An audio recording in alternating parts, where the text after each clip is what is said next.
Hey everybody, Jason here. Just wanted to give you a quick update. As you probably know, we're in the midst of a small 2-week hiatus here at Historians of the Movies Podcast. We're taking a short little break to allow our intrepid producer, Fletcher Powell, and myself a chance to recharge, maybe see our friends and family just a smidge as we get head in here to the holiday season. Now, we're going to be coming back with a whole slew of new episodes on Wednesday, November 29th. And a lot of those have already been recorded and are in the middle of being processed as we speak. So maybe we're not taking so much of a break.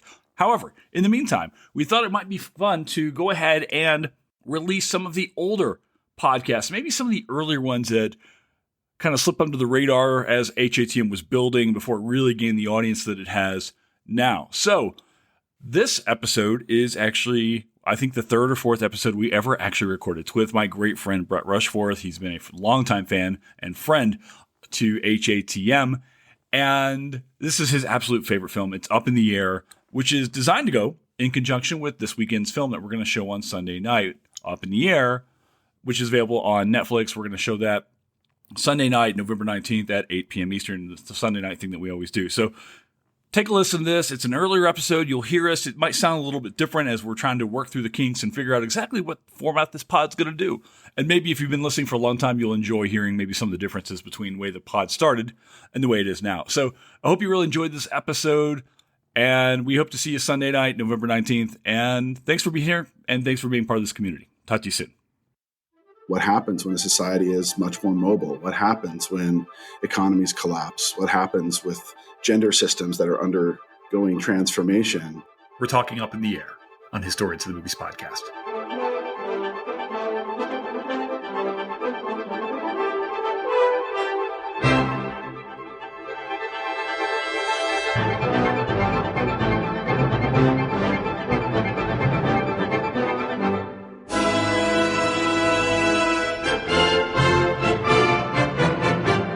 Welcome to Historians at the Movies Podcast. I am your host, Jason Herbert, creator of Historians at the Movies, the allegedly longest running watch party on the internet.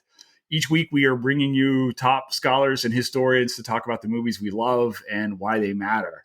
And I am so geeked out right now because the guy we're going to talk to today is like, when I was a baby historian, I was like, this guy is the man, and I wanted to like follow all his stuff. And then he became like a legit friend. So I'm super excited for you guys to hear him. And he's Brett Rushforth. He's a scholar of the early American Atlantic world. His research focuses on comparative slavery, Native North America, and French colonialism and empire.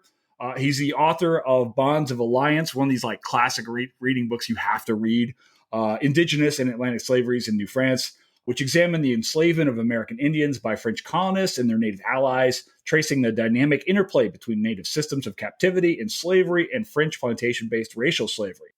With his co-author, Chris Hodgson, he has just completed yet another book, Discovering Empire, France and the Atlantic World from the Age of Crusading to the Age of Revolutions, which will be published by Oxford University Press. He also teaches at the University of Oregon, and this year, he is a National Endowment for the Humanities Fellow at Huntington Library. I'm also seeing in this email he sent to me earlier, here's a bio you could use. Brett Rushforth is just a dude who loves movies. That seems about right. So, Brett, thank you so much for being here. I got one question for you, and that is, what is in your backpack? Well, that's nothing. I've emptied it out. I want to divulge my little secret here. I've broken all connections. I live in a cocoon of self-banishment. A limited cocoon of self-banishment sounds like what we like put on for job talks or like graduate applications. Do you want to come work in the historical field? What you're talking about is a limited cocoon of self-banishment. That's about right. We were talking a little bit earlier when I said, hey, let's do this podcast. And you're like, definitely, let's do it. And I said, any movie you want. And I'm thinking, all right, sweet. We're going to talk New France, which is a place I don't even know because I work in Florida. And you were like, Up in the Air. And I said, yes, that makes – why are we talking about Up in the Air and George Clooney? What's going on with this? Yeah, so it's really funny. One of the questions that you said you might want to talk about is why this movie. And I don't know that I have an answer, except that when I watched it, it was when it first came out, and it had come out, sort of following the deep recession, post 2008. And, the central theme of the movie is, it surrounds this character who fires people for a living. And, so it was set in this deep recession. Most of it's set in the Midwest. So like you go up to Detroit, for example, and they, fire a bunch of people from Big Auto because it's faltering. And for whatever reason, it was just the kind of film that captured the human angle on a sort of abstraction that was around us. We were all feeling our version of this crisis. I was sitting on a house I couldn't sell, but I had moved across the country. And so, each of us had our little piece of this. But I thought it captured that moment really well. But the other thing was that Clooney's performance is so good. And he carries along the dialogue, which is also so good. And there's a real surprise ending in some ways, and for whatever reason, I absolutely did not see it coming. And so sometimes there's just this, I don't know. I guess there's sort of a reward I want to give someone for truly surprising me. So it's this kind of combination of like the least surprising thing of all, which is kind of what we were all experiencing, this real historic moment that is going to be in textbooks in the future. Maybe it already is, and then this complete surprise. And I thought that juxtaposition kept me interested, and I keep rewatching it. So I mean, there's a lot more to say, I suppose, but that's kind of I think what originally grabbed me. And then there's a lot more that could be said about just like there's a whole question about gender dynamics and expectations. There's a question about connection versus isolation. There's questions of travel and belonging and home. What is home? So some of these big questions that we kind of address in historical work many times. What happens when a society is much more mobile? What happens when economies collapse? What happens with gender systems that are undergoing transformation? And what about technology, right? We're sitting right now in a moment where we've really had to wrestle with taking things online. And one of the central themes in this movie from 11, 12 years ago is about this sort of remote practice of letting people go from their jobs, via the internet, and sort of all the potential and problems with that. So, I mean, it was topical then, and it almost feels more topical now. I was excited because I also love this movie, and we'll get into like why we love this movie maybe a little bit more. Definitely the Clooney performance in this is just, I think it's his top three. We both have our thoughts as far as where exactly it'll go. I don't want to spoil it just yet. That's amazing. The film itself is just so well directed. It's really crisp. It cuts through. It's super fast. Like I was just watching it again last night. I was kind of surprised at how fast the movie flowed. It's just so smooth, right? But in terms of this podcast and like how Historians of the Movies has evolved over the last 4.5 years, the big question I've got, which we'll talk about a little bit later on, is this a history movie? And I'm just kind of watching for these moments in time. And oh my gosh, you see this film is such a product of 2008, 2009. It's really, watching it for that alone is just, it's really something else, I kept wrestling with this idea as I was watching this about time and also the transportation, and then thinking about our own professions. And you and I have had these kind of conversations. In fact, I think it's one of the hallmarks of when you and I really kind of stopped being kind of colleagues and were friends, and we were talking very much about maybe the ephemerality of place in our own professions, and the fact that, you're often kind of taken places you don't expect to be. In fact, you had kind of alluded to this a moment ago. You were at a different position other than Oregon, I think, when this came out. And certainly I've lived in Wichita, Minneapolis, and now Florida. So I'm kind of wondering, for people who are unfamiliar with like what historians go through, I think maybe there's this idea that we come through and then we go through graduate school and then we pick the school that we're going to go to and we're going to be there for 30 years.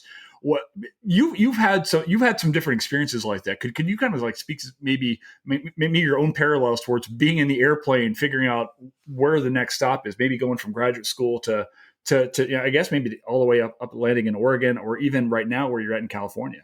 Sure. Yeah. One of the things I didn't quite understand was just how dependent I'd be on wherever a job happened to be advertised. I knew that there'd be some moving around. I knew that there would be some, choices that had to be made in terms of, do I have to choose a place I like more than the job I like? Now, those choices are even fewer and fewer as there are fewer and fewer jobs, right? And so that the fact of this profession is that we have to move where the job is.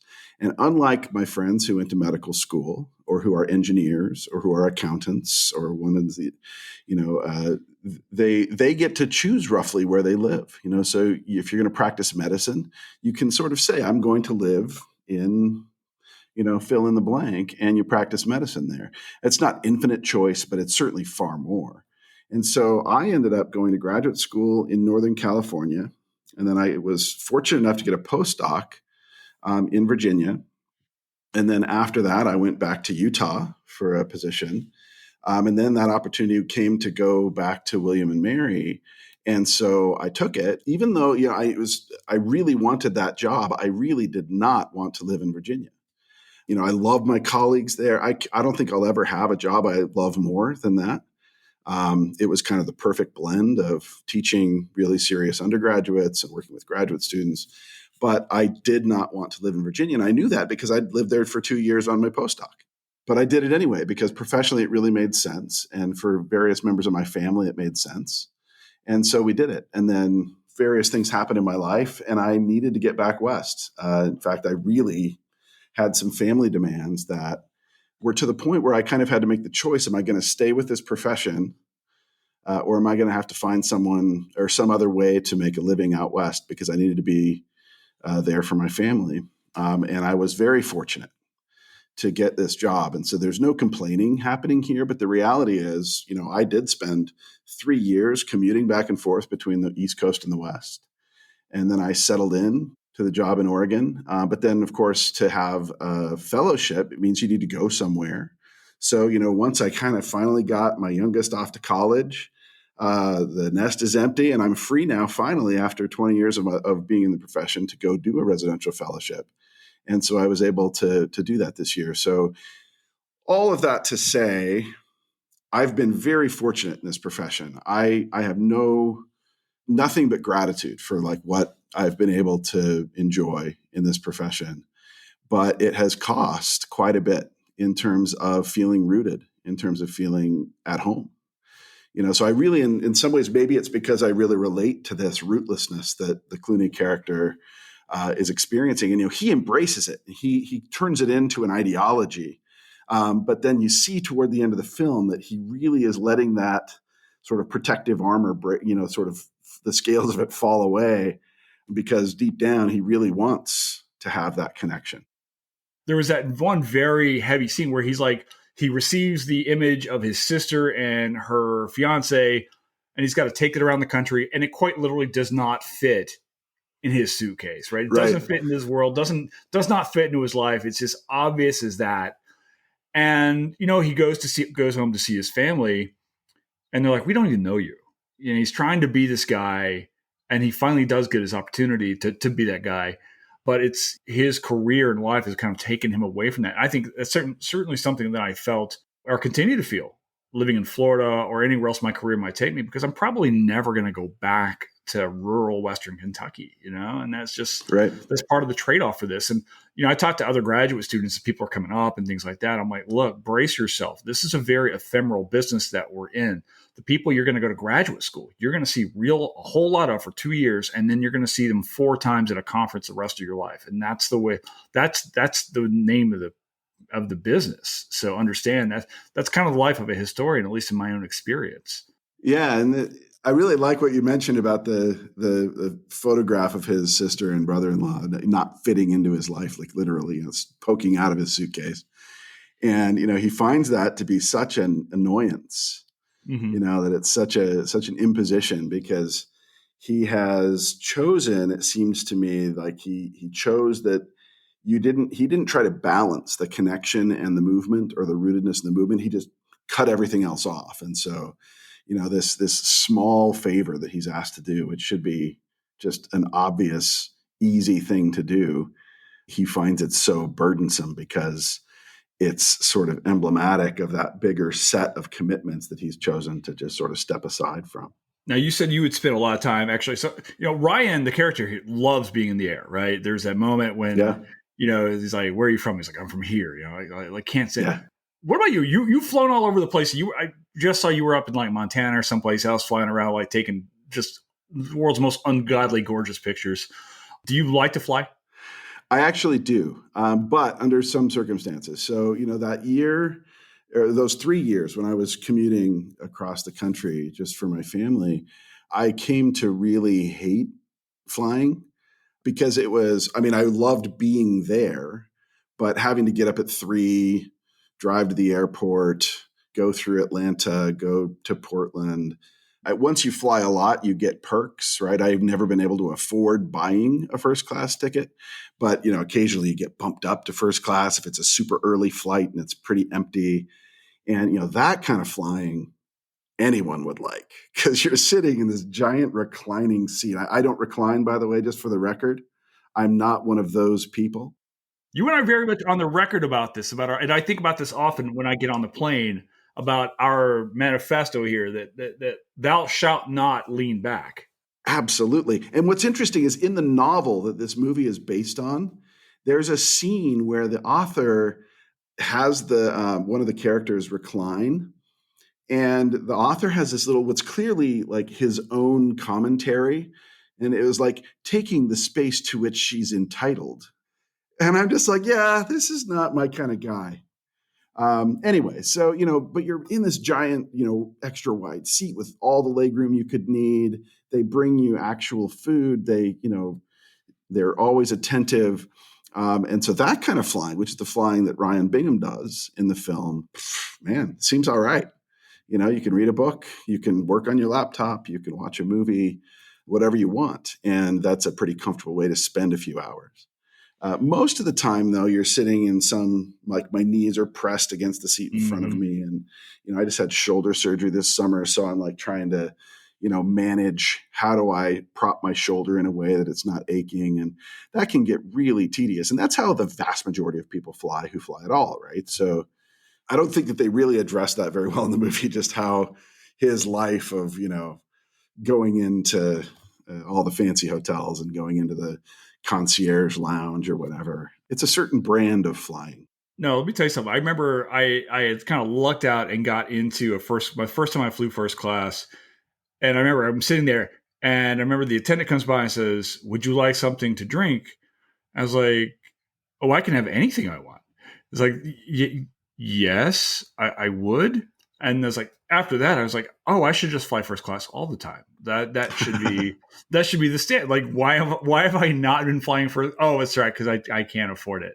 But once you tasted that, I was like, oh, I've got to talk myself into first class as many times as possible. And I had been able to do it. I bet it was easier pre 9/11. There's definitely like a 9/11 aspect to this film. Absolutely. There's a part where he's like randomly selected for, as he's going through and he's kind of stereotyping everybody who's in line going through security, right? There's a very real commentary on who's flying and why. And it doesn't reveal nice things about Ryan Bingham, except for the fact that he's unapologetic about his stereotyping, right? He's like, it's faster. It's faster, right? And his whole thing is speed, it's like, how fast can I get through this? I was going to ask you, do you I've got my own well-known established flying routine, and Bingham does too. And I was kind of wondering, do you just get on the plane and go, or do you have a thing that you do? Do you have certain clothes that you wear when you fly? Do you do a thing? What do you do? So when I was traveling a lot, I had everything down. So I had like a whole second set of all my toiletries, for example, a whole that I just kept in the bag, and I had certain clothes I traveled with, and and I had a certain routine of what I do in the morning. And one of the interesting things I realized is that this had become such a crutch for me that one time I carpooled to the airport with somebody and we were talking. And so I missed a couple bits of my routine, one of which is when I get out of the car at the long-term parking lot, I take a photo of where my car is, because there's no chance I'm going to remember. Zero chance. Never. And so I didn't do that because I was talking. It's another historian, Eric Hinderaker. We were traveling together. And so I got in the car, I got in the, in the shuttle, and I forgot to do that picture. And I came back, separately. And I realized when I'm on the shuttle, I have no idea where I am. And this is a massive long-term parking lot, and it's snowing. And one of the things I often do is wear shorts on the plane because I'm always too hot on a plane. And I, get there and get off the shuttle at some random spot that seems to be in the middle and just start wandering aisles. And the snow has fallen enough that the cars aren't really visible. so you can see the shape of the car, but not the color. You can't see the license plate. So I'm walking around pushing the, lock button just to see if I can see some lights flashing through the snow. I did that for an hour and a half, and finally some security guard came and picked me up and drove me around. We finally found the car, and I was like, it was maybe the last time I really loved flying, because it was done after it was not the best night of my life. So there are routines, and when they get interrupted, something usually either I forget something or I lose my car. Yeah, it sounded like you had a 90-minute lesson in never forgetting to take your picture. Absolutely. I've never forgotten again. That's true. Yeah, you only do it and I do the exact same thing, right? And but now, and I used to have this thing, I used to be absolutely terrified of flying. So I had this entire routine, which was really at first complain for the week ahead of time to my wife at the time, which is probably why she's my wife at the time. She's out here listening. She'll laugh at this because she knows, I was just the world's most obnoxious, terrified flyer. And then I got to where I would watch the same movie the night before I would fly. And then because I had to watch this movie, Riding Giants, documentary history of the big wave surfing, right? And then I would do this covert thing as I'm getting on the plane where I just kind of rub my hand and kiss it and then smack the fuselage as I'm walking in. People think I'm crazy. I am batting 1,000. I have always arrived at my destination, and it's because of my eccentricities. I know this. Yeah, it's like an athlete having those routines. You know what? It's amazing. And I remember I eventually stopped doing those things. But that first time that I flew where I was consciously like, okay, I'm not going to watch the movie. I'm not going to do my little thing. I was so nervous because I had become dependent on that. Right. But the interesting is once I let go of all that stuff, I actually got to where I went from being absolutely terrified of flying.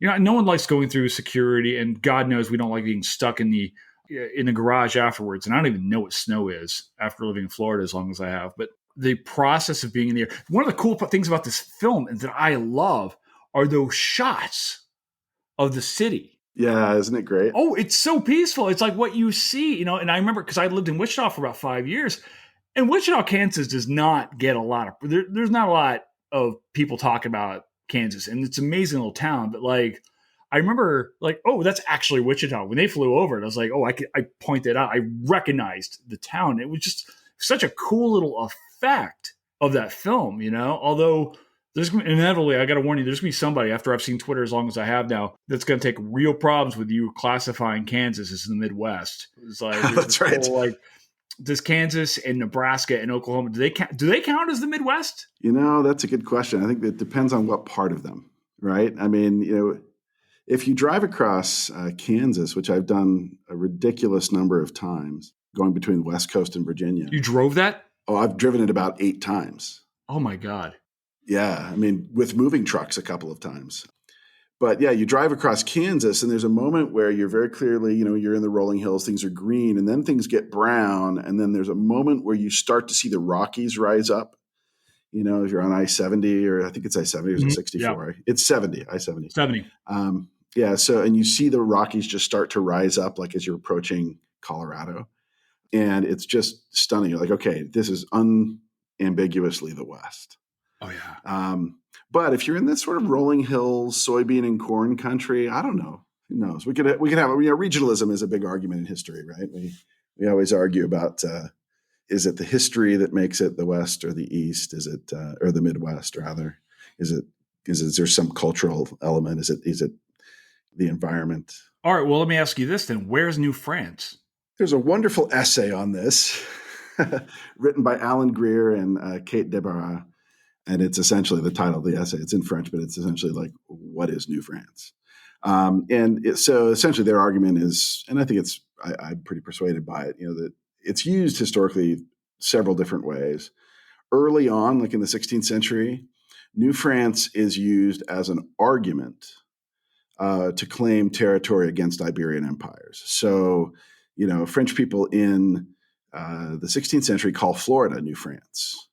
They will call Florida, a part of New France. And so, they say this. I was just reading a narrative earlier today where is it the Huguenot? So this is Laudonnière, the famous narrative of the 3 voyages to Florida in the 16th century. And he has a whole section. I'd forgotten about it. He has a whole section where he discusses, there are three parts of the Americas. One is called New France, one is called New Spain, one is called Peru. And he lays out the sort of geographic distinctions. And then he tosses in Brazil at the end, but kind of wants to forget about that because France has just lost Brazil a few years ago. But yeah, so in the 17th and 18th centuries, though, that kind of narrows. And so New France eventually becomes essentially what we'd call Quebec today, with a little bit more of maybe parts of Ontario. Sometimes Acadia and what's now Nova Scotia are included in New France. So Canada. And then Louisiana is seen as something separate once it becomes a separate colony. So when I say New France, like in my book title, I'm really talking about that because it's mostly a sort of 18th century book. It's really talking about Canada, roughly, although it does deal with the Mississippi Valley and, sort of Illinois country.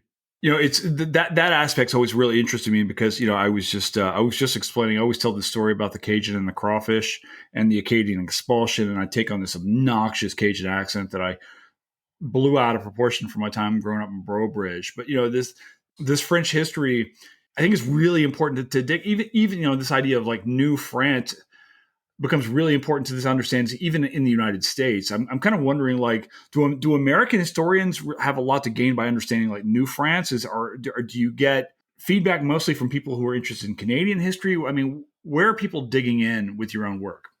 Yeah, I think it's both. So the idea of early American history that has been dominant over the past, say, 20 years is to try to treat the period on its own terms, right? To try to say, we're not going to use this as a way to talk about pre-United States history only, but we're going to talk about, what Karen Wolf has termed vast early America, right? This idea that early America as a field, certainly, and I think that grows out of how people experienced being in the early modern Americas, doesn't respect those boundaries that came much later, right? So if you're in Michigan and you're in let's say you're in an indigenous, an Anishinaabe village or something, you don't think you're in New France or the United States because you aren't, right? You're in your own territory.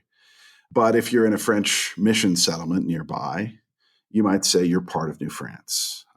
The idea of the United States doesn't exist, right? And so it makes more sense for them to conceptualize, their experience, their life, their political requirements and obligations and limitations and possibilities all fit within that different geographic frame. And so, if we're really going to understand early America, we have to understand French colonization. We have to understand the indigenous people who, were by far the dominant force in what the French called New France. So they're big maps that sort of say New France. If you zoom in, you also see like all the indigenous villages, and they'll say like Pays des Iroquois, which is like the country of the Iroquois, Haudenosaunee country. And so I think that that's really essential. So when I teach early U.S. history, I teach the U.S. survey almost every year, and because we're on quarter system, my course goes up to about 1815-ish. So the vast majority of time I'm talking, the U.S. doesn't exist. And so I don't use those boundaries to frame it. That said, there is a real deep interest in the history of slavery in Canada that has really kind of crystallized in the last just couple of years. There's been a lot more people turning, and by people I mean, not just scholars. I mean, the public, school teachers, writers, newspapers, really interested in the history of slavery in New France. And so it's been really interesting to work with people who are trying to reach those the publics that are interested. So, for example, I worked with an Anishinaabe artist in Montreal by the name of Emily Monet, who wrote a podcast and who produced a podcast and wrote a play about an enslaved Indigenous woman that I'd written about in my book. Her name's Marguerite Duplessis, and it was produced in Montreal. The podcast is linking that history to the history of modern, problems like missing and murdered Indigenous women, this epidemic of human trafficking that happens and that targets disproportionately Indigenous women. And so we worked on, we talked a lot about this history together. I shared sources, and in the end, the work was her own. I'm not, claiming any credit for it, but it was really gratifying to see someone who is this creative and this just so brilliant and also deeply invested because of her own experience and her own identity. To see that work be useful in some way was really gratifying. There's another example in Toronto. There are two artists, Camille and Kamal, they style themselves, and they did a giant installation in Union Station in Toronto where they depicted the household of one of the sort of founding fathers of Toronto, one of the founding families of Toronto. And that family had 18 enslaved individuals that they claimed as their property. And this installation shows like all the hustle and bustle of this train terminal. And then there are 18 individuals that are in focus. Everyone else is blurred.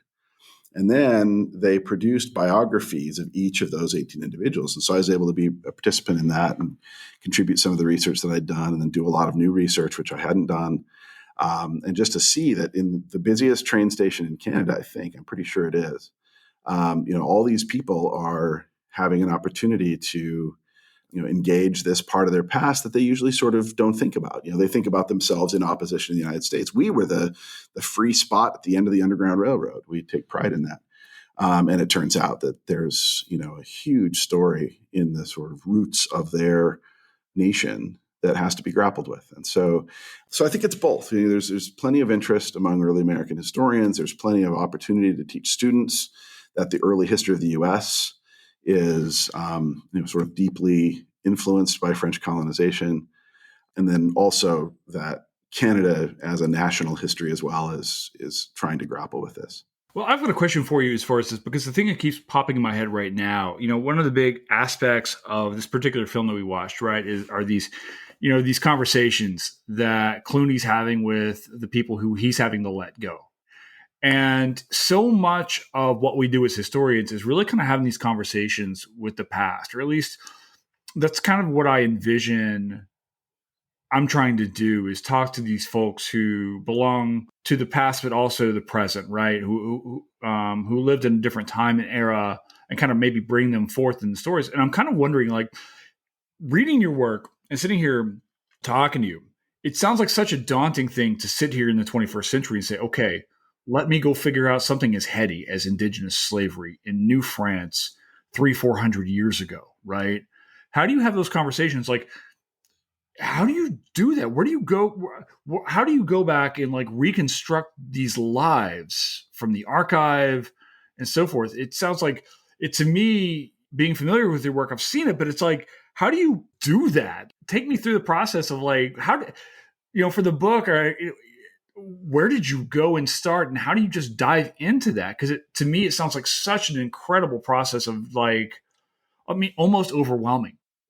Yeah, absolutely. It's overwhelming. And I have to say that, the work I did would not have been possible without generations of work before that. So, there was a historian, Marcel Trudel, a Quebecois historian who, for most of his career, taught at the University of Laval in Quebec City. And he, in 1960, back long before these conversations were being had in Canada, he published this book about slavery in French Canada.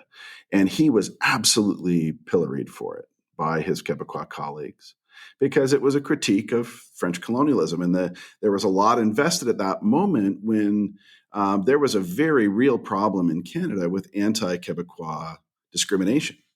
Very serious problem. And I don't want to minimize that in any way. And so there were a lot of people who felt that like doing this at this moment, when what we really need is to like stop getting fired because of our French accents, or stop being called, ridiculous names, or, stop being discriminated against in, housing, and on and on. They're saying, well, this isn't the moment when we want to really sort of say, hey, our ancestors were violent and racist just like yours. There was a lot invested in the story that the French were the nice colonizers and the British were the bad colonizers. There was this thing they call the conquest, which is just the end of the 7 Years' War. It's the end of a war that, like a lot of times, territory changes places. And so Trudel had done a massive amount of work, and that means going through parish registers, going through court records. So that served as a foundation of what I started on and could work on. And so I could not have done my work without that. That said, it was work written in 1960 by someone who still was pretty cautious about being critical of French colonization. And so there was a lot to be done to sort of figure out what's happening on the indigenous side, to figure out, what are the lives of these people actually like, not in some schematic argument, but, an individual kind of way. And so for me, I guess the process really was trying to reconstruct the contours of this system through individual lives. So if I could find someone, let's say, who was enslaved in the Midwest and, sold to various French proprietors through Michilimackinac, maybe through Detroit, then maybe to Montreal, then Quebec City.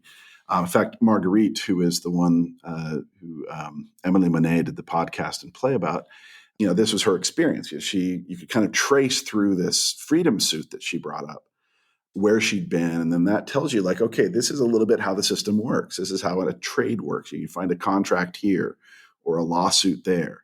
You find some nuns who sue somebody because they rented out their slave to them and the nuns didn't get paid, so they sue their neighbor. And then there's a little snippet of paper that tells you that these nuns, first of all, they own slaves. And second of all, they weren't afraid to take someone to court for not paying their rent on this human being, which again, a little sort of telling tidbit. Ultimately, I guess it was just really this commitment that what I really found most interesting was the lived experience of the enslaved and feeling like they had the least voice of anyone in this system. And so I was most interested in their voices. And in some ways, it's a little bit like what, Jason Reitman was doing when he did these interviews, when he wrote that into the screenplay, that, a lot of those people that are interviewed in this film are actually people who'd lost their jobs. I mean, there's the Zach Galifianakis and J.K. Simmons and some other people who play those characters. But several of them were people who'd recently lost their jobs. And you can really see the emotion. And remember, at the end of the film, they start asking them a little bit more about their experience. And so that to me also is just a really moving part of this, where you just have very real, raw emotion. This is what I get in return for 30 years of service for my company. And they send some yo-yo like you in here to try to tell me that I'm out of a job. They should be telling you you're out of a job. You have a lot of gall coming in here and firing your number one producer, and then you're gonna go home tomorrow and make more money than you've ever made in your life, and I'm gonna go home without a paycheck. Fuck you. I guess you'd leave me dumbfounded. I don't know where this is coming from. How am I supposed to go back as a man and explain this to my wife that I lost my job? On a stress level, I've heard that losing your job is like a death in the family.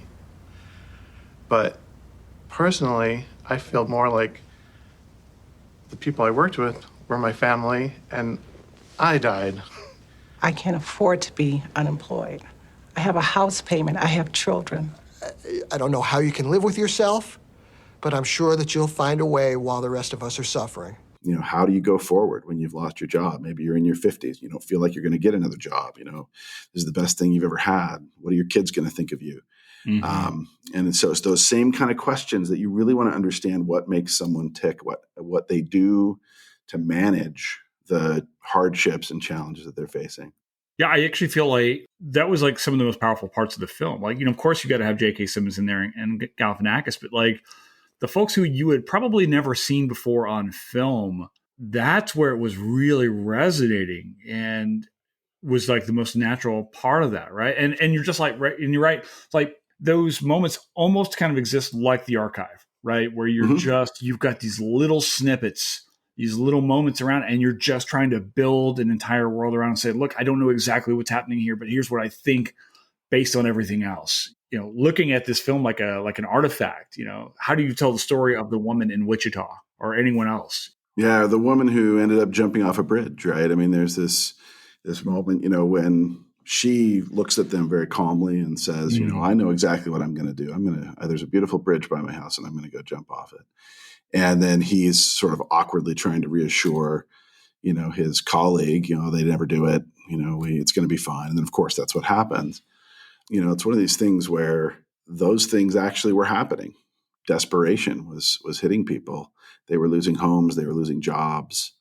And it is just a moment of reality. And I think you're right that it was a brilliant move as a filmmaking decision, but much more important than that to me was that it was this little sort of mini archive that's created. Apparently, they did a bunch of interviews, and I think they're available somewhere.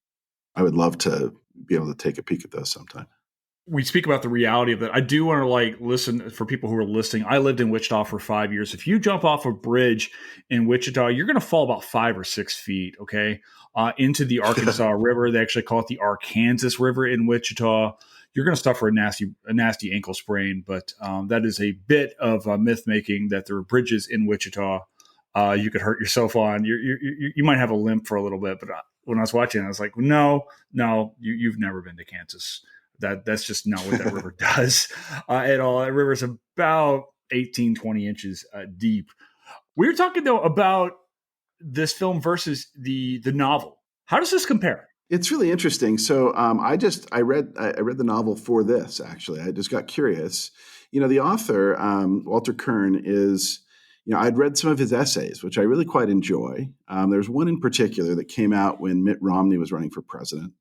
And Kern writes this essay about his falling away from Mormonism and, his wrestle with this. And, I could relate to this. I grew up Mormon and no longer practicing. And so there was something about that really resonated with me. And what struck me when I read the book is that Mormonism is all over that book. One of the main characters live in Salt Lake City. He sees Mormon missionaries at the airport. One of his love interests is a Mormon woman who just doesn't tell him she's Mormon. And then he says, she's too weird because she believes that she's going to have her own planets after death. And then there's just reference after reference to it. Some of his family, some of Ryan Bingham's family are Mormon. And so I should say Latter-day Saint, which is what the preference is right now. This is one thing interesting in Latter-day Saint history. There's been these moments where they'd prefer to be called Latter-day Saints rather than Mormons. And in my childhood, I experienced these movements. Like there was someone would make a claim, or make a statement, you should refer to yourself as Latter-day Saints, not Mormons. And that would happen for a while, and then it would fall back into the normal previous rut. And then it would be said again. And right now we're in a recent moment where that's important again. So I apologize to any LDS listeners who take that as being insensitive. But, having grown up in that culture and seen those moves over and over, it just doesn't quite come naturally to me. But anyway, so in the film, you don't have any connection to that at all, right? It's not mentioned. There's no little hints. In fact, what I was struck with, this is going to sound really ungenerous, so I kind of hope Walter Kern doesn't listen to this. Why would he? Because we're a big deal, you and I. Of course he's going to tune in, right? Naturally he's going to tune in. I hope he's listening right now. I'm going to mispronounce his name later. The author of this major book that becomes an Academy Award-winning film, or Academy Award-nominated film, I guess. Yeah, so he's not going to listen. So I'll just be frank. The book isn't very good. I love his essays. I did not like this book, and it could be that I've watched the movie so many times, I had a set of expectations. But usually when I watch a movie and read a book, the book is so much more satisfying. You have more detail, you have more, but the central story is completely different. I mean, well, his job is the same. He fires people for a living, but frankly, that's kind of peripheral. The relationship with Alex, who is is that her name, right? I should know this after 50 times watching it. It's a passing thing in the book. It's central to how the film unfolds. There is no Anna Kendrick character. There is no discussion of online firing because the book was written, a long time before. And so I think of this like I think of Billy Collins's poem Litany. It just makes me laugh every time. I watched the link you sent to me and I loved it. Isn't it just hilarious? So, for those who are unfamiliar with this poem, you watch the YouTube version where Billy Collins reads his poem Litany. And in the lead up to this, he describes what he's doing with it. And he encountered a poem that was like, you are this and you are this, and you're as bright as the sun and as glorious as the stars and as sweet as a rose and blah, blah, blah. And the way he describes it is that it's this wheel spinning exercise, that it's just one thing after another, comparison, it doesn't go anywhere. So he said, what I did was I rewrote it and improved upon it. And then he says, this is done out of courtesy. So you can help someone whose poem has totally failed. And I feel like the writers of the film did this for Walter Kern's novel. And I actually am much more deeply impressed that they wrote this film from this book than if they'd written it from nothing. Because to see the potential of this film in that book takes an amazing amount of imagination. Ryan being the central character, for example, is just, there's nothing sympathetic about him whatsoever in the book. No, not at all. There's not no redeeming quality. In the movie, at least, eventually you kind of come to appreciate him, and there's that sort of opening up toward the end where he's sort of coming out of, what the Anna Kendrick character describes as his cocoon of self-banishment. There's just no arc like that for the character in the book. He's just awful, and you just want to get him off the page every time he's talking. And so there's that. And then there's also just not that sense of surprise, because the romantic relationship that's happening between Bingham and, Alex is, at first it's very casual and it's very, transactional. They say they've signed up for the same thing, which is just casual. She has this line, think of me like a man, but with a vagina. And he's just like, this is the best thing ever, because he is, viewing this from a very sort of objectifying and, self-serving perspective. But then as it evolves, there's real intimacy that develops between them. And he starts to feel like, I'm ready to, risk some emotional openness, and has that moment where he says, I've been trying to empty the backpack so that I can know what to put back in it. And that's where he's sort of making this transition. And then they have that time away when they're at the wedding. And the scene at the wedding where they're dancing at the end, and like he puts his jacket over his shoulders, and she's, there's like a real intimacy that is clearly being evoked really effectively by both actors, but also by the script. And then, of course, should we spoil the film right now? I think we have to spoil it. Yeah. Yeah. I think so. Okay. So if you haven't seen a 13-year-old film starring the biggest actor on the planet, at least for a while, pause now. I'm not kidding. Pause. That's enough pausing. We're going to go ahead and talk. We're going to spoil it. So, because this is really going to lead us into what we think, because I want to use this next moment we're going to talk about why this film works and why Clooney works in this movie. And then also maybe we can talk about like our thoughts on Clooney's best performances. Yeah. Because I think that what happens at the end of this film might be my single favorite 4 seconds of a Clooney performance in anything I've ever seen. Yeah, no, I completely agree with you. So, there's the moment that you start to feel like he is really in, and he's seen, he has this heart to heart with his future brother-in-law where, he has to convince him that life is better with company. Everyone needs a co-pilot, so he's talking to himself. Yeah, exactly. He's talking to himself. And he's also he's using the sort of empty rhetoric of Hampton Inn speeches. Yeah. And yet it's actually hitting a nerve personally. And then right after that, the next scene is the wedding, where they start having this moment where it's very clearly this turning point for him, where he's feeling ready to risk that kind of intimacy. And then, of course, they part, and she says, "Oh, just call me if you miss me." And he just says, "I miss you," and he gets this impulse. He walks out of his speech at Dos Equis, where he's going to be this speaking engagement he's been dying for. It's this big honor, and he just leaves the podium and goes to surprise her at her home.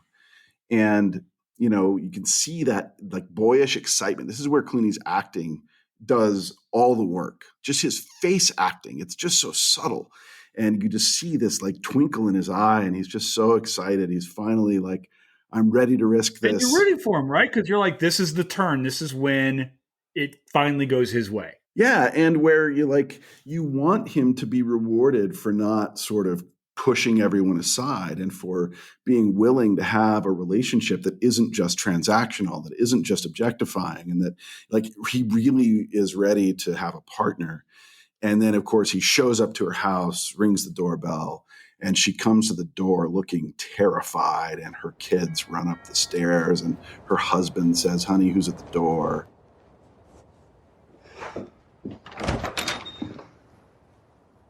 So I was in the neighborhood.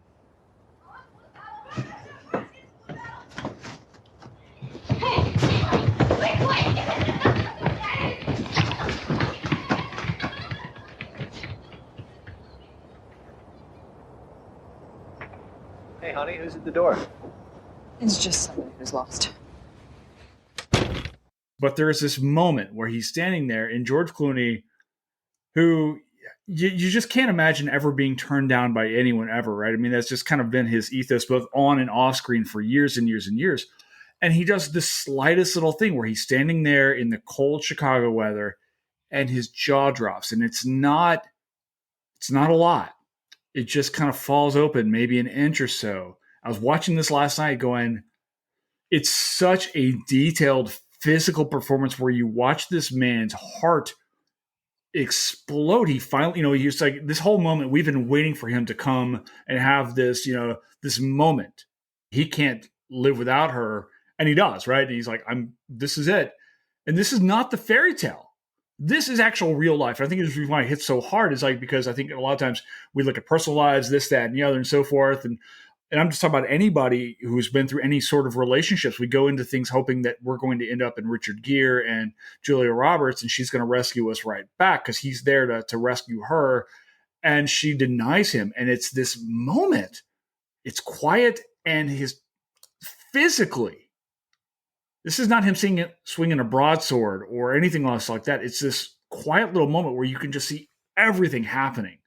There's only a couple other moments I think he's had on his film career that even match this. It's just phenomenal. Yeah, I agree. It's the subtlety of it is what makes it, right? Yeah. And he carries himself with such confidence. I mean, if I looked like George Clooney, I'd carry myself with confidence too. But alas. But the thing is, there's something about just his posture, his face. It reminded me a little bit of like Elizabeth Moss does this in Handmaid's Tale. There's the face acting where it's just like so subtle, where some sort of like, intensity of the eyes or some sort of like half smile or half smirk or, whatever. And so there's that moment where he does that. And then it shows him on the tram going back to the airport. And then it shows him in the hotel. And these are these places where he says, I'm at home, the recirculated air, all this is my indication that I'm home. And like, his body language is completely broken. Oh yeah. And, there's that beautiful shot where it's the snow is blowing and the windows on that hotel that kind of stick out in that point. And he's sitting in the window and you can sort of see his silhouette. He's holding a drink and just looking just into the distance. And his cinematography is just beautiful. It's just like this shot where it kind of rises up and catches his despair. He's obviously no longer in this place that he feels home, not just because of this, but his job's ending and whatever. But then he carries it to the end in this way that's just compelling acting.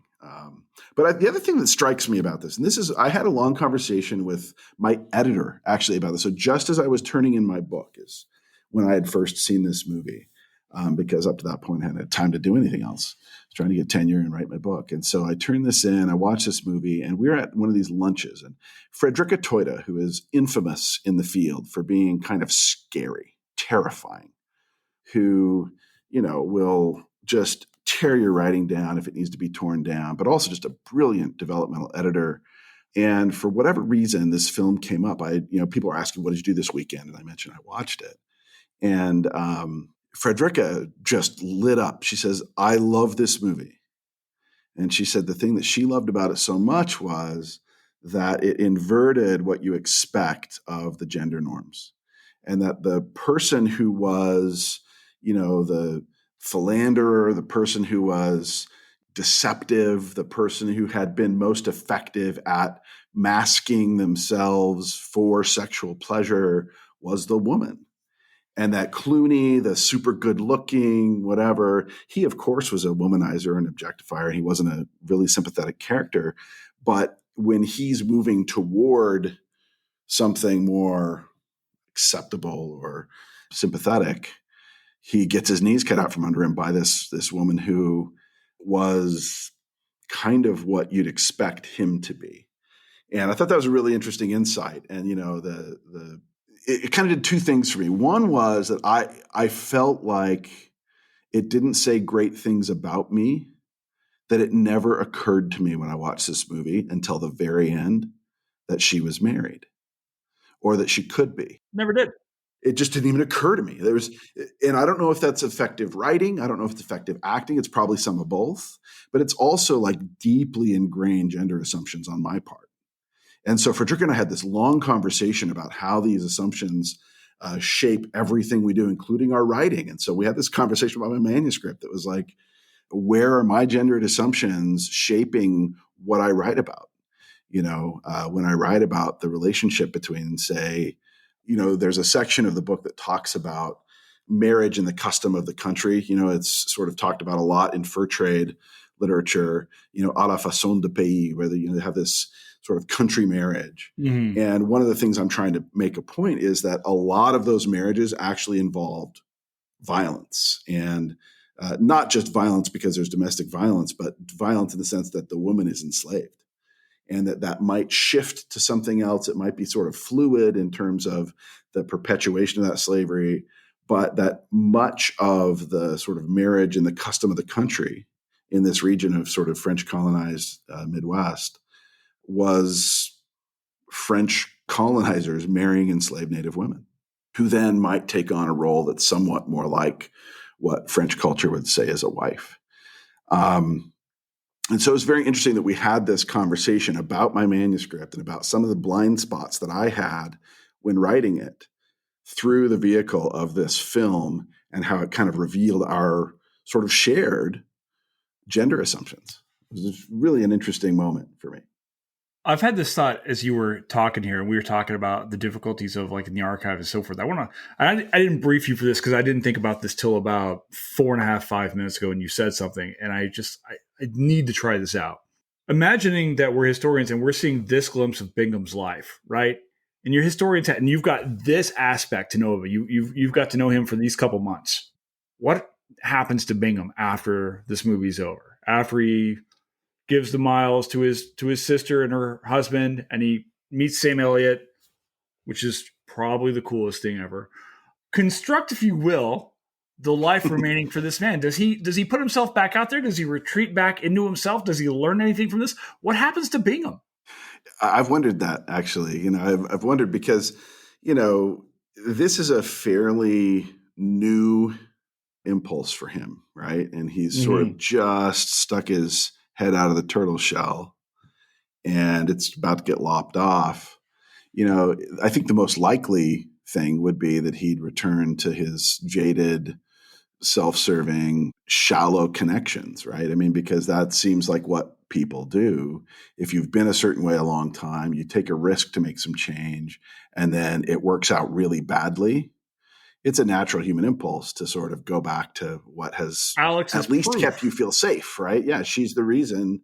So then she could become a narrative for him justifying that isolated and shallow social connection.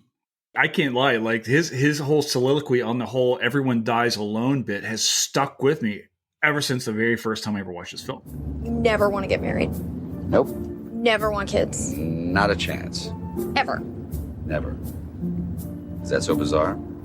Yes. Yes, it is. I just don't see the value in it.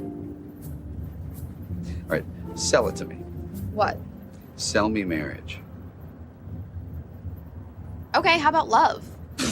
Okay. Stability? Just somebody you can count on? How many stable marriages do you know? Somebody to talk to? Someone to spend your life with? I'm surrounded by people to talk to. I doubt that's going to change. How about just not dying alone? Starting when I was 12, we moved each one of my grandparents into a nursing facility. My parents went the same way. Make no mistake, we all die alone. Now, those cult members in San Diego with the Kool-Aid and the sneakers, they didn't die alone. I'm just saying there are options. I've got to say, one thing about this scene, the everyone dies alone scene, Anna Kendrick cannot fake cry to save her life. She's a fantastic actor. I like a lot of things about her, but in that scene when she says, Ryan, or not Ryan, whoever left her, what is her boyfriend's name? He left me, and then she does this. It's the worst moment of the movie. Anyway, I had to say that.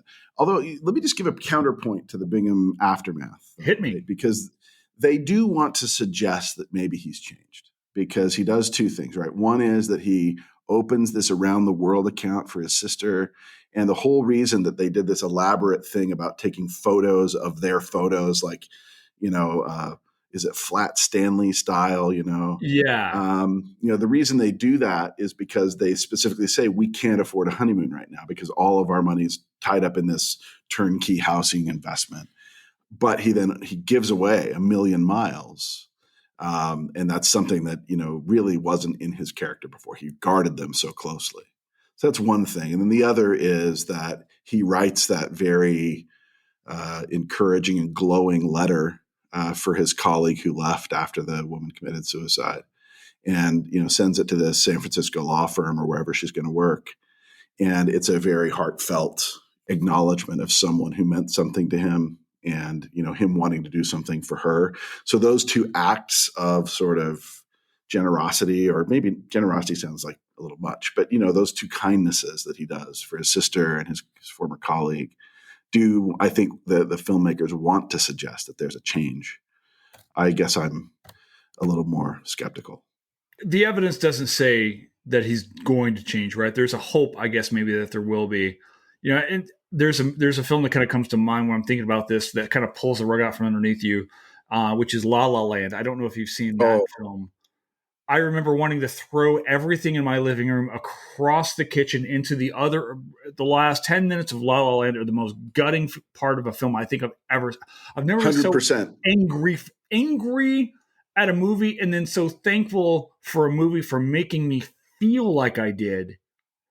Because I was like, oh my God, La La Land made me feel in ways I haven't felt about it. I'm sitting here right now talking to you, and I'm literally getting shivers thinking about that very first time I watched it. And even now, I cannot watch the very end of La La Land. It hurts too damn much. It's brutal. I agree. It might be the most sort of searing moment in a film in terms of, so it's that one little line, do do do do do do, on the piano, and it just like kicks you.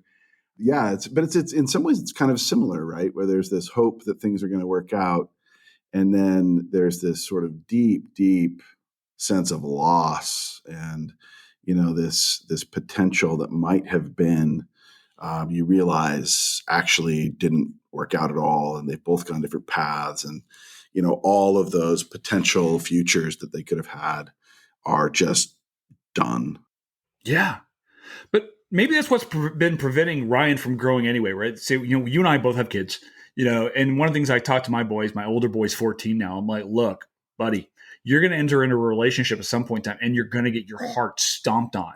And that is necessary for your growth as a human being, right? And maybe that aspect, that shelteredness and the boy, I'm trying to look at this sunny side up right here, but it's like maybe he needs that hero's quest of getting defeated to move forward in his life. And what you're actually seeing is not that part of his life, but just he has to get trampled on first before he can move on. And what we're not seeing is the moving on, if we're looking at the positive aspect, right? Yeah. But there's somebody on Twitter asked at some point, what is the most heartbreaking scene of a film that you can think of off the top of your head? And, that's clearly what came to my mind, but it came to a lot of people's minds. Yeah, it's rough. We love Clooney in this movie. I don't think Clooney gets enough respect as an actor because it's so effortless for him. But I want to hear your thoughts. 3 performances by Clooney. You had said this is what your favorite of his performances? It is. It's my favorite. But I don't know how to separate that from it being on my favorite film, right? So you tell me your 3. Well, this is one of them. It has to be because it's just too damn good.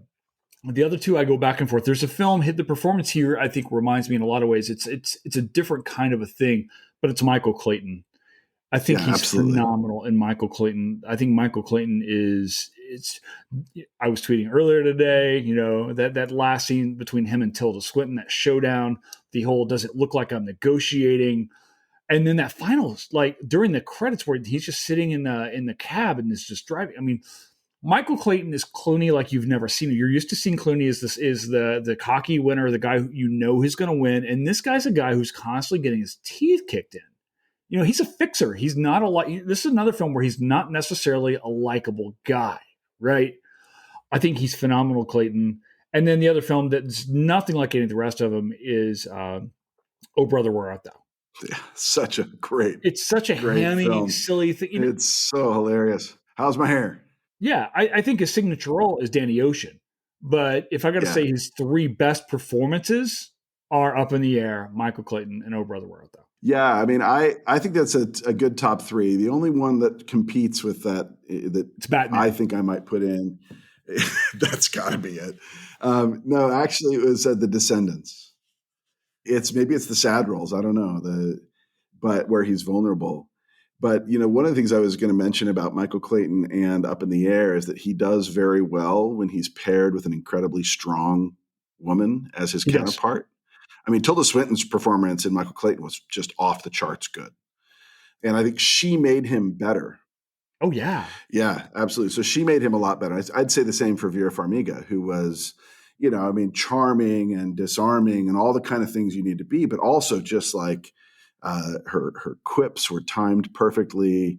And she was, at the end, just ruthless.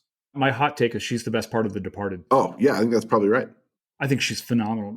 She's just so good. She's a great actor. And, so I think that, Michael Clayton, the same thing is true of Tilda Swinton, right? She makes him a lot better. And he has this ability to be vulnerable in the face of these, really outstanding performances. But, Oh Brother, Where Art Thou? I mean, How's My Hair? And We're in a Tight Spot. I mean, how many times have we all quoted Clooney in those settings? I don't know. This is actually, we got to tie this to graduate school. So when I was really struggling with prepping for comps because, as we all are. I had. Can you explain to people who have never gone through graduate school as a historian, the fear of comps? Oh yeah, what is comps? So it stands for comprehensive exams. And, they're a little bit different everywhere. But, in my case, I had 3 exam fields and then an outside field where we did an essay and a syllabus that was a separate thing. But 3 fields, there were, early American history, 19th century U.S. history, and 20th century U.S. history. And in each case, I had about 100 plus books and many more articles on each list. So you're walking into an exam where we had a 4-hour written exam, so an hour and 20 minutes per essay, 3 essays on 300 books, and they could give you anything they wanted to. So you walk into these essays, and then we had an oral exam that was a defense of those, so they would read them and then come back and grill you, but they could grill you on anything else too. Mm-hmm. So, I was stressed out. I had taken a risk. I'd had a different career. I had 3 kids. How old were you? And I went back to grad school. So I had kids young. And so I started grad school when I was 27. You never told me this. Yeah. And my youngest, who is now 23, was born 2 months before, moved to Davis for grad school. And, I felt like there's just a lot of pressure. And what if I fail? What if I've, done this and it doesn't work out? All these kind of things. And so I was really just in my head. And my just lifelong best buddy from grad school, Ken Miller, great historian of the American Revolution, wrote a great book called Dangerous Guests about prisoners of war in the American Revolution. But more than that, he was just a great friend. And so he came and rescued me one night and took me to see Oh Brother, Where Art Thou?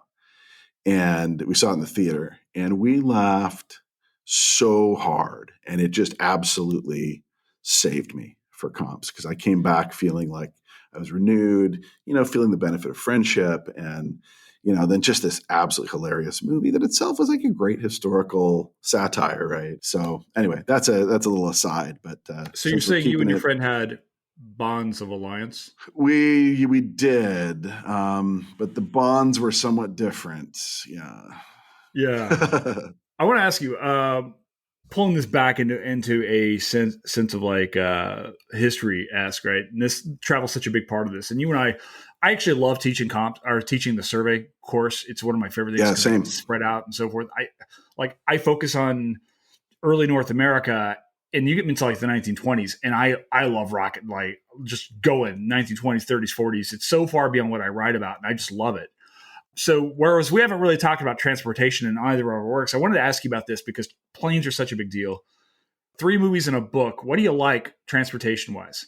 Yeah, so I was thinking about this. So, I mean, Airplane came to mind just Naturally. because it's hilarious, but that's a little on the nose.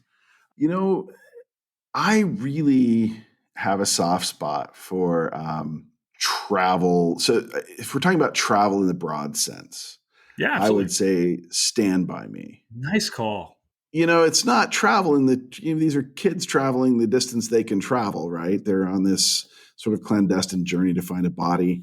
But it's all about, I mean, it really has all the elements of the sort of road trip movie, I'm thinking right? railroad Because they're tracks. I have a scene in my head right now. Railroad absolutely, tracks. absolutely the railroad tracks, they're trying to get across this trestle, The this bridge. bridge. And, you know, yeah. So that's one that came to mind that maybe it doesn't quite fit the category exactly, but I think I'm going to make an argument for it. And again, when I think about that, it's because of it's about friendship. It's also about these struggles. Do we belong? Do we?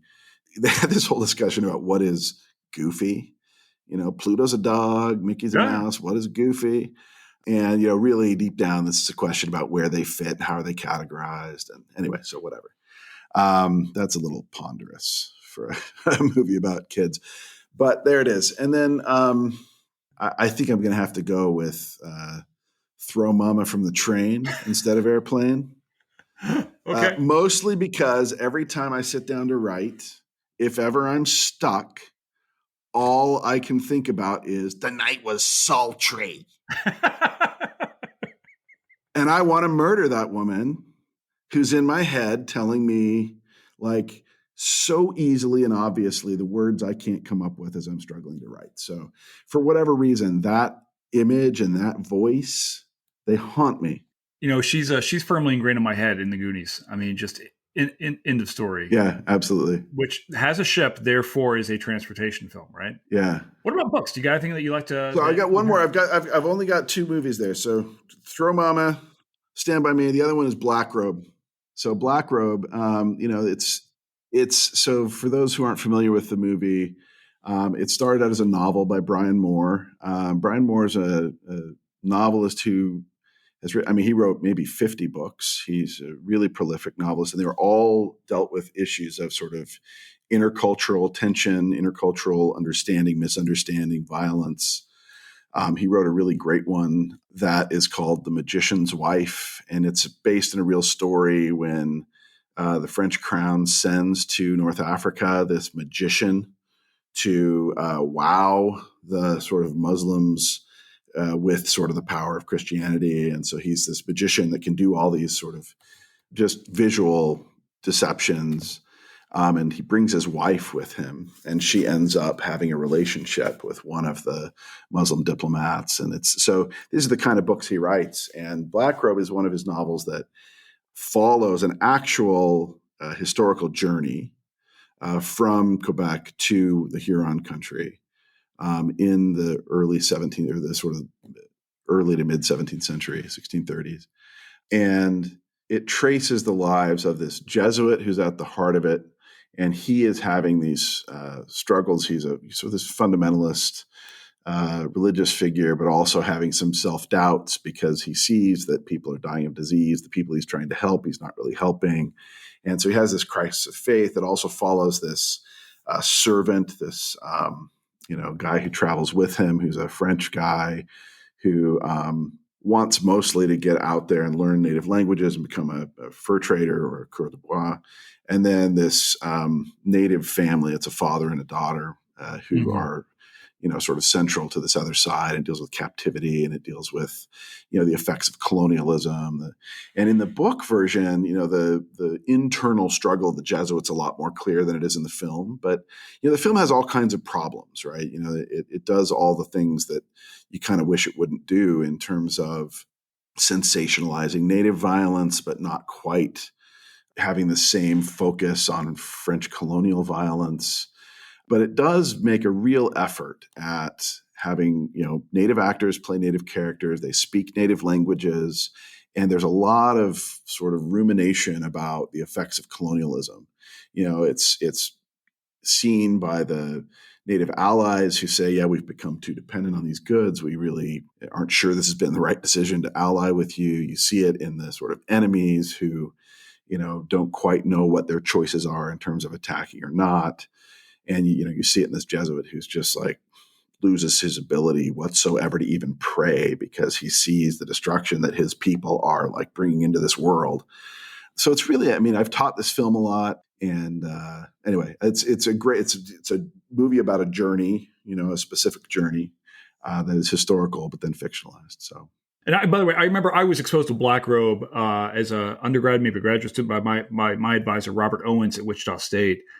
And, he assigned that and, we picked it apart and so forth. But I think it's an incredible film. We don't get a lot of films that focus, or a lot of big budget films, certainly, that focus on that particular era and those particular topics, right? So, just like a book, it's going to be problematized and so forth. But I think even with those problems, that's your opportunity as the instructor or as the historian to step in and say, okay, what's going on here and why, right? What part of the stories are being sensationalized, and you have that opportunity to use even those moments as, here, students, what's going on here, right? Why are we seeing this? What are the directions of, say, the producer or the actors or so forth, what they're doing here? And why is that maybe contrary to what may or may not have happened?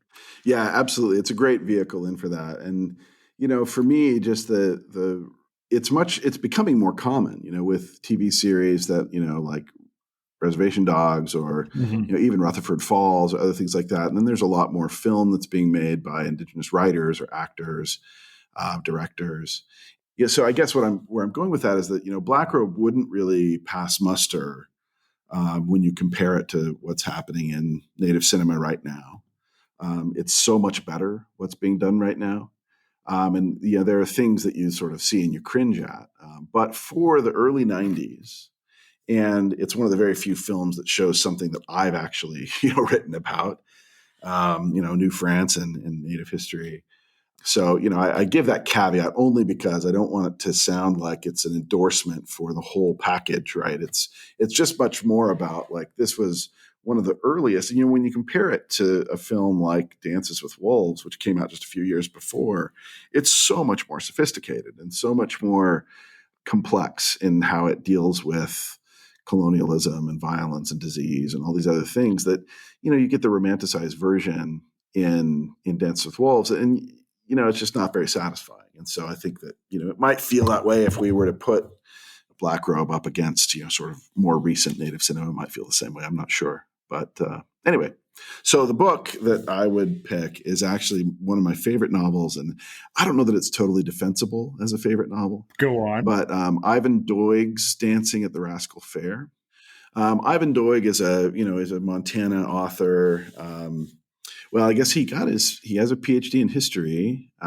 He's a novelist who's written a lot about the West. And so he wrote this trilogy set in Montana, in the 19th century and then early 20th century. Dancing at the Rascal Fair is the sort of earliest in the chronology. And so it's about these Scottish immigrants who come to Montana to do mostly sheep herding. And part of it is about the sort of recreation of this landscape and there's an unrequited love interest there that's really interesting. And then there's just a lot of really elegant sort of descriptions of landscape because, I love Montana. I love the West and the Rockies. It's hard so not to. Yeah, really it is. People ask me about what Montana looks like. And I'm like, it looks like what you imagine it to look like.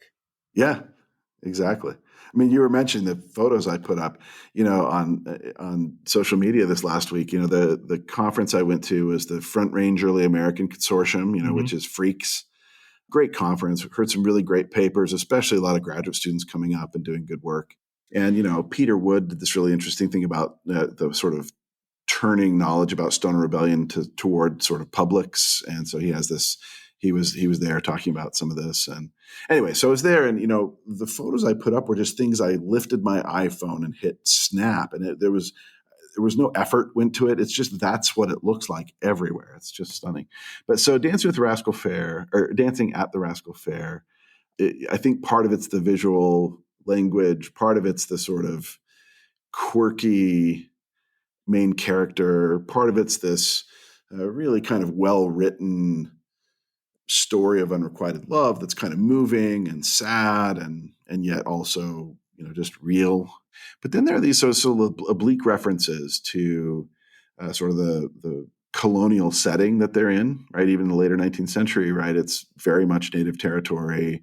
There's all this. It reminds me a little bit about of A River Runs Through It, where you see these little hints of native life and the sort of racism and violence that goes into making this a Scottish sheep herding space. And Doig is not heavy-handed about that, but it's absolutely there.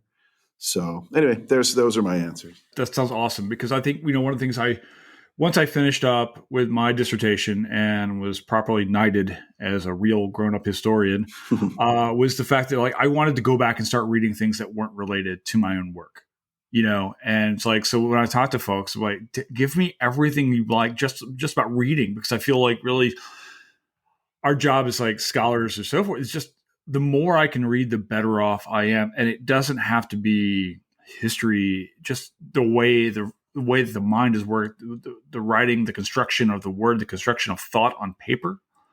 And I enjoy reading, right? So I'd like to hear what people have their thoughts on. It's great. It's nice to have time to do the reading that you want to do. As parents, we have so much time to begin with. That's right. We just finished back up with talking about a work of fiction. And I want to come back and talk about this work of fiction, Up in the Air, based on a novel. Ryan Bingham, to our knowledge, doesn't exist. Is Up in the Air a history movie?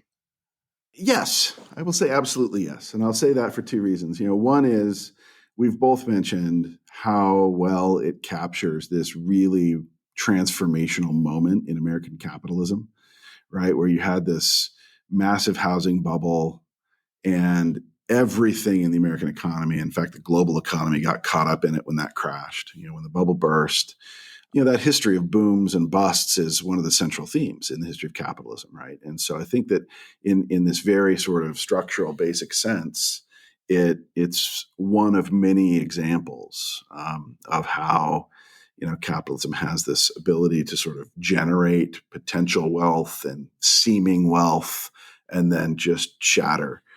I'm thinking about Scott Nelson's book, A Nation of Deadbeats, which is this focus on, financial panics, mostly in the 19th century. You could find boom and bust cycles in the history of the American West and the history of, American industrial or global industrial history. The other thing, though, is also that it's, I think in some ways it's about the relationship between structures and communities, in a sense, right? This sort of it probes at questions that I ask in my own work a lot, which is, how do you understand this structure, right? He's embedded in a structure. He talks about how, there's that question that Zach Galifianakis asks him, who the fuck are you? I don't know if I can say that on this podcast, but you absolutely fucking can.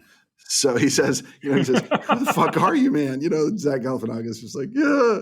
And then the narrative stops and he says, that's a good question. Who the fuck am I?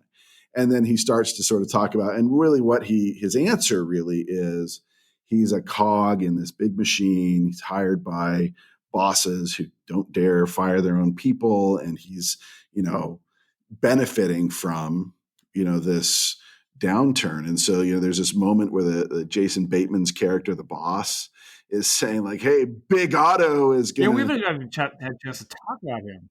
Yeah, right. I mean, he's just almost he's just bonus. Gleefully forecasting the downfall of the American economy in 2009. 2008, I guess, is when they're filming this, and they are rooting for this. Yeah, and he is just saying, Big Otto's going to lose another 50,000. This is our moment. It's like that.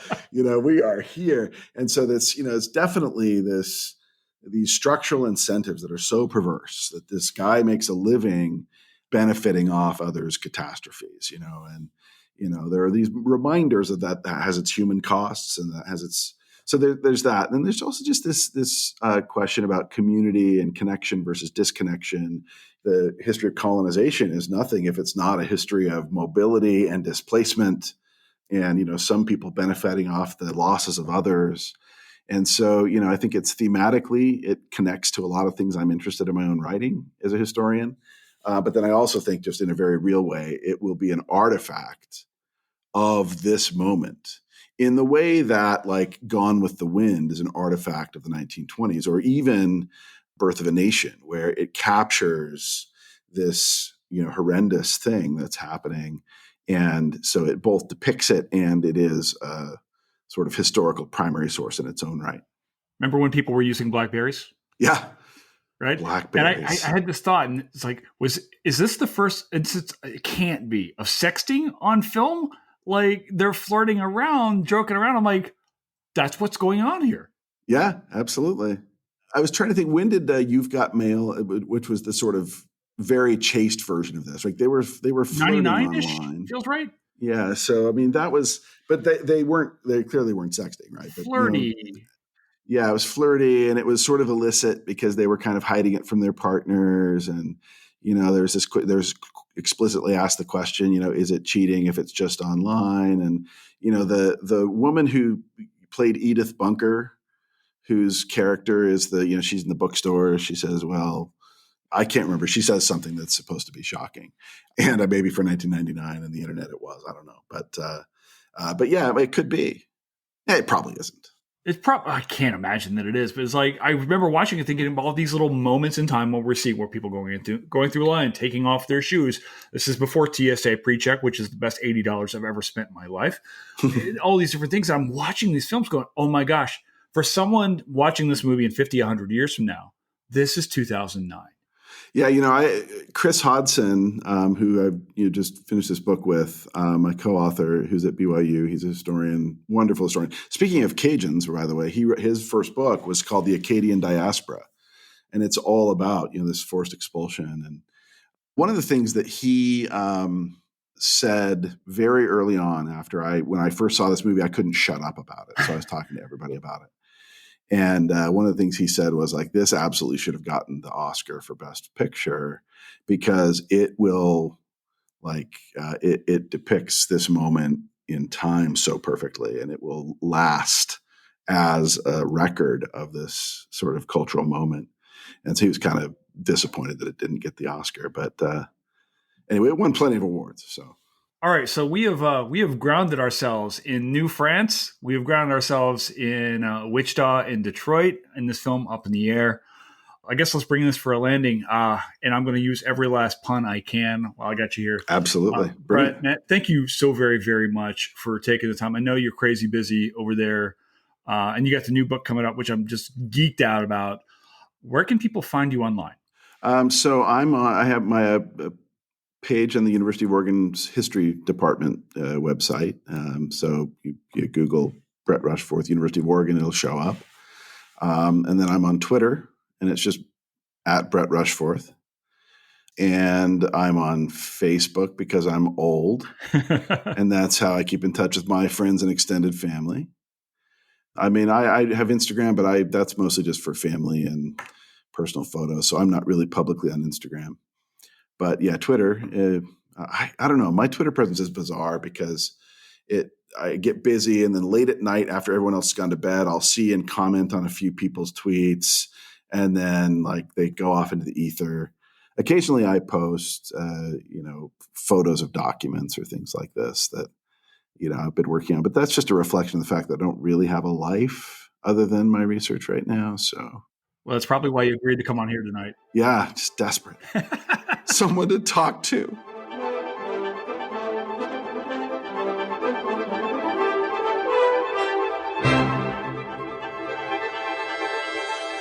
And that's a wrap at Historians of the Movies podcast. Thank you to everybody for listening in. Thank you especially to our guest today, Brett Rushforth. Historians of the Movies podcast is produced by Fletcher Powell and created by me, Jason Herbert. You can find Historians at the Movies on Twitter by following me at Herbert History or looking for the hashtag HATM, or you can find us online at historiansatthemovies.com. We'll see you around next time.